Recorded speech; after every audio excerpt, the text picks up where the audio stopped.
Good day, everybody. Today I'm going to be showing you how to play the game Monopoly Fortnite. I'll go ahead and show you everything that's on the board, and then I will go ahead and show you how to play. Now, here are all the characters that you can play at in this game. There are 27 of them. Now, this game says you can play from 2 to 7 players, but they have these stands here, and you're going to basically be placing the character that you choose in one of these stands. And they have quite a lot of stands here. I think they have the same amount of stands as they do character cards. So I think technically you could actually play with 27 players if you wanted to. That would be kind of wild. Now, these players do not have any special abilities of their own. They're just simply going to be the player that you pick. All right, so we'll go ahead and start with the spaces here on the board. There's a bunch of these little property spaces over here that are synonymous with the game, and they all come with their own property cards like so. Now, whenever you roll, you're going to roll 2 dice, your action die and then your regular die, like this, and I'll just go ahead and put 2 players over here. And then you'll just simply move that space and follow whatever the action is on this die, which I'll talk about. Now, let's just say I went ahead and I rolled a 1 and I landed here. Now, in typical Monopoly, you would actually have to pay money to purchase this, but in this game, you're going to get it for free. So, since I landed on Paradise Palms, I would go ahead and pick Paradise Palms up, and whenever another player lands on it while I own this, they're going to have to pay 1 hit point to the bank. And each of the different properties have different things, like this one you pay 3 HP, this one you pay 2 HP, etc. Now, if it turns out that you own 2 of the same color spaces like this, you're going to receive 2 HP anytime you land on the properties that you own. So if you had these 2 laying down like this, and you were this guy and you landed here, you would get 2 HP from the bank, of course, unless, of course, you had less than 15 hit points. And your opponent, of course, would still have to go ahead and pay the minus hit points of whatever is on the space. Now, on the back, there's what is called the storm side. And I'll talk about what the storm cards are over there here in just a minute. But in general, if there is a storm that hits the property, whoever has the property is going to basically lose it, and then anybody who lands on this storm card where the property is going to have to pay this much to the bank. And there's different amounts.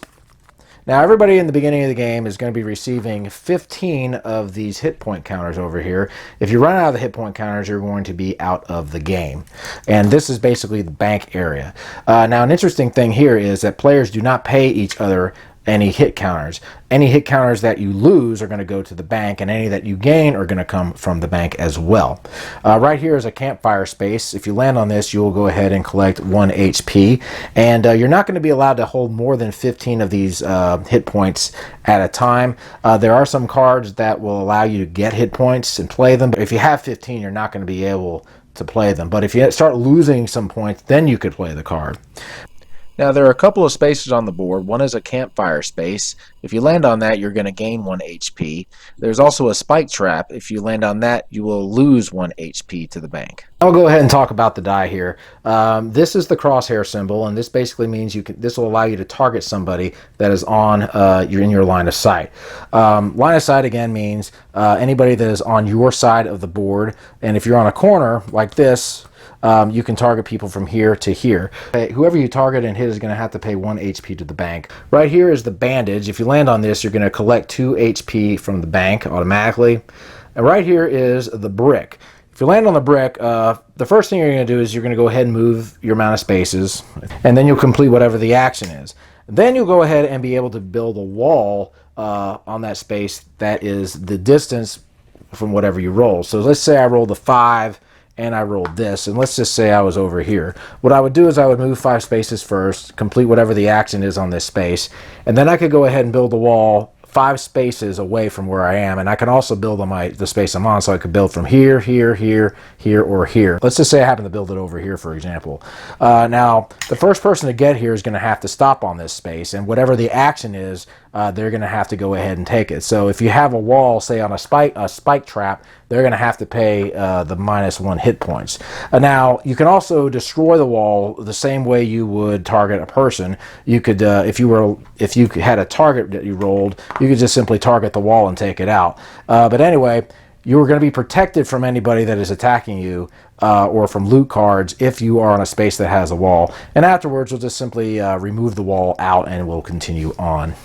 Right here is what is called the boogie bomb. With this, all other players are going to lose 1 hit point to the bank, and any walls that are around are going to be destroyed, and you'll just simply remove them. Right here is the loot space, and these are the cards that you're going to play, and a lot of these have different weapons. And there's 2 types of these cards. There's cards that are going to basically, you're going to hold on to on your side, and they're going to affect the gameplay. And then you've got cards that are one-time use that you can hold on to and play. So here's an example. This is a one-time use card. This says choose any space. All players on that space pay 4 hit points to the bank. So an example is if this guy was over here and I drew that card and I said, okay, I choose this space, this guy's going to have to pay the 4 hit points. Here's another one. This is a bouncer trap that says move any player up to 4 spaces forward or backward. They must complete the action of the space where they land. So in this case, this guy will go 1, 2, 3, 4 or 1, 2, 3, 4. But again, this is a card that you can hold on to. Now you've got the cards that have these little target areas over here. But in this case, whenever you roll that, you may ignore line of sight and target any player. Basically, these cards are going to give you special abilities. Here's another one. It says the targeted player plays 3 hit points to the bank. So whoever you decide to target is going to have to pay that. One more. Here's one that says when you roll this, all players in your line of sight will pay 3 HP to the bank. And you'll just simply put these types of cards in front of you.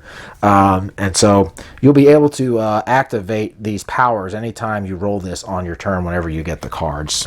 Free parking, nothing happens if you land on free parking. Then we go to these spike traps over here. If you land on this, you're going to have to pay 1 HP to the bank. Go to jail. If you land on this, you're going to end up going to the jail over here, and there's a couple of ways you can get out.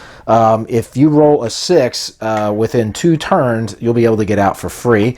You can also pay 2 HP to the bank before that in order to get out early. If after 2 times you don't roll a 6, you can just simply get out for free. Now, other people can still attack you in jail, and if the storm ends up taking out the jail, you're not going to lose the 2 hit points that you normally would if you did not get out by rolling a 6.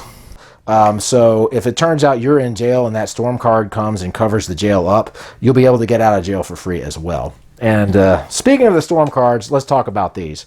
Now, you're going to end up drawing these storm cards anytime you pass go or land on go, and you'll also collect 2 HP anytime you pass go as well.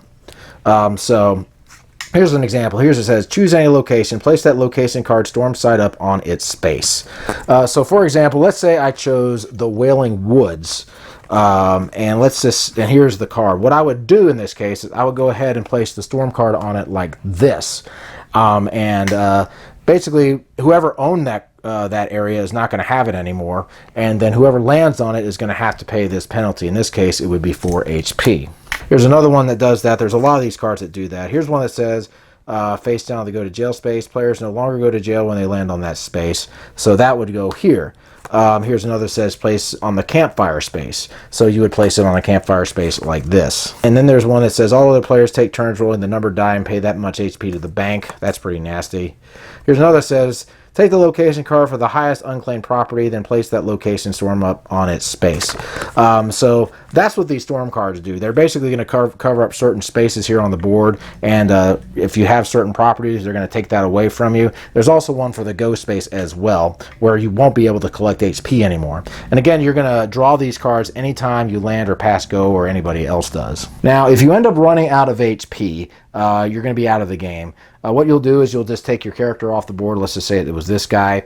Any loot chest items that you have, you're going to place on the space where you died, and the next person that lands on that space or passes it is going to be able to pick them up. Any location cards that you happen to have here in your pile, like this, are going to be placed storm side up on the board. So it would be something like this, and then you would do something like this, and it would do something like that. And so that's basically how the game works. Everyone's going to continue playing, attacking each other, taking hit points away from each other, and the person who is the last man standing is going to win the game. And that, folks, is Monopoly Fortnite.